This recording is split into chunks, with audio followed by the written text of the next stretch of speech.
ઓડિશાના નાયબ મુખ્યમંત્રી પ્રવતિ પરિદાએ વિશ્વની સૌથી ઊંચી પ્રતિમા સ્ટેચ્યુ ઓફ યુનિટીની મુલાકાત લઈ સરદાર સાહેબના ચરણોમાં પુષ્પાંજલિ અર્પણ કરી ધન્યતા અનુભવી હતી.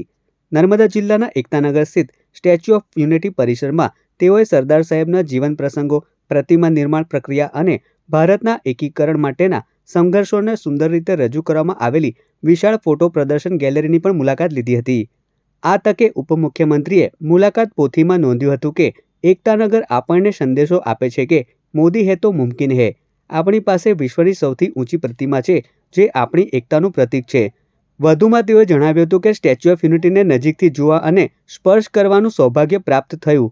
સરદાર વલ્લભભાઈ પટેલને શ્રદ્ધાંજલિ આપતા તેમણે કહ્યું કે સ્ટેચ્યુ ઓફ યુનિટીની મુલાકાત દરેક ભારતીય માટે એક અવિસ્મરણીય અનુભવ બની રહે છે. ઓડિશાના નાયબ મુખ્યમંત્રીએ સ્ટેચ્યુ ઓફ યુનિટી વિસ્તાર, વિકાસ અને પ્રવાસન નિયમન સત્તામંડળના અધિકારીઓ સાથે એક મહત્વપૂર્ણ બેઠક યોજી હતી.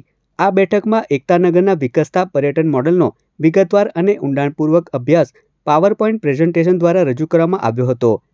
આ અવસરે નર્મદા જિલ્લા collector Sanjay Modi, statue of યુનિટીના નાયબ વન સંરક્ષક પ્રસાદ રવિ, અધિક કલેક્ટર નારાયણ માધુ, ગોપાલ બામણિયા, દર્શક વિઠલાણી અને ગુજરાત પ્રવાસન નિગમના ખાસ ફરજ પરના અધિકારી રવિન્દ્રસિંહ જાડેજા દ્વારા નાયબ મુખ્યમંત્રીને સરદાર સાહેબની પ્રતિકૃતિ ભેટ આપવામાં આવી હતી.